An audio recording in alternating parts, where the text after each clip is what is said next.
नमस्ते दोस्तों, आज मैं आपको शिव पार्वती विवाह की कथा सुनाऊंगी, तो वीडियो को लाइक सब्सक्राइब जरूर करें।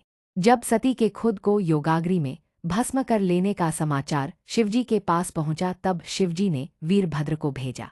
उन्होंने वहां जाकर यज्ञ विध्वंस कर डाला और सब देवताओं को यथोचित फल दिया। सती ने मरते समय शिव से यह वर मांगा कि हर जन्म में आप ही मेरे पति हों। इसी कारण उन्होंने हिमाचल के घर जाकर पार्वती का जन्म लिया।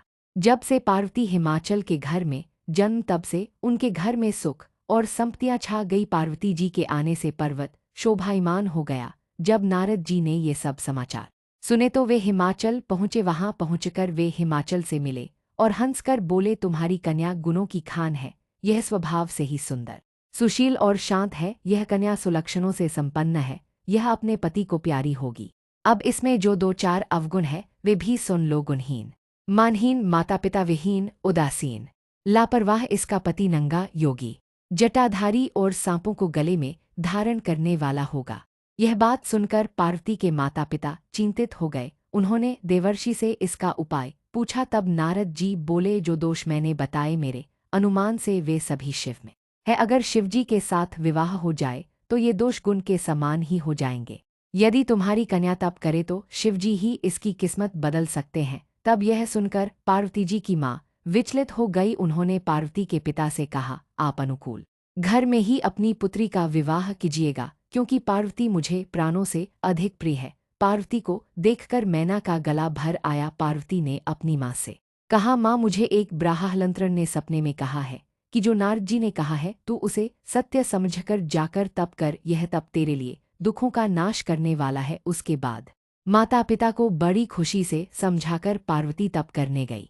पार्वती जी ने शिव को पति रूप में पाने के लिए तपस्या आरंभ की, लेकिन शिव को सांसारिक बंधनों में कदापि रुचि नहीं थी।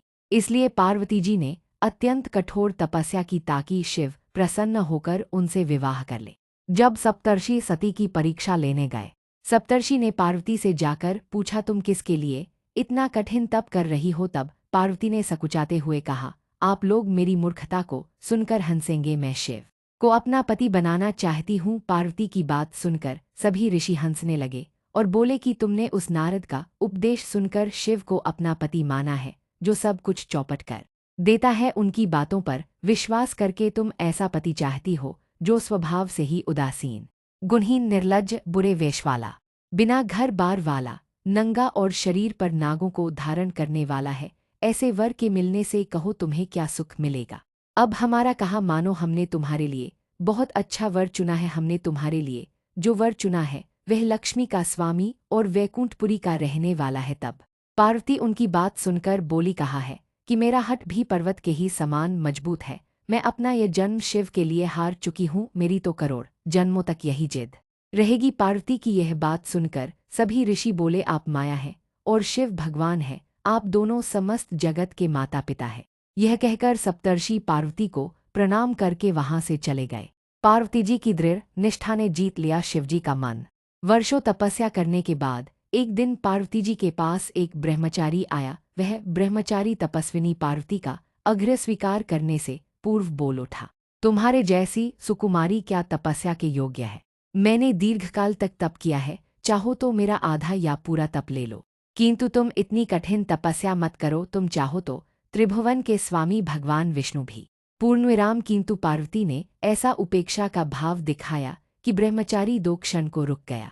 फिर बोला, योग्य वर में 3 गुण देखे जाते हैं, सौंदर्य, कुलीनता और संपत्ति। इन तीनों में से शिव के पास एक भी नहीं है। नीलकंठ, त्रिलोचन, जटाधारी, विभूति पोते, सांप लपेटे शिव में तुम्हें कहीं सौंदर्य दिखता है? उनकी संपत्ति का तो कहना ही क्या। नग्न रहते हैं, बहुत हुआ तो चर्म चमड़ा लपेट लिया। कोई नहीं जानता कि उनकी उत्पत्ति कैसे हुई। ब्रह्मचारी पता नहीं क्या क्या कहता रहा, किंतु अपने आराध्य की निंदा पार्वती को अच्छी नहीं लगी। वे अन्यत्र जाने को उठ खड़ी हुईं। तब शिव उनकी निष्ठा देख ब्रह्मचारी रूप त्याग प्रकट हुए और उनसे विवाह किया। जहाँ दृढ़ लगन, कष्ट सहने का साहस और अटूट आत्मविश्वास हो, वहाँ लक्ष्य की प्राप्ति अवश्य होती है।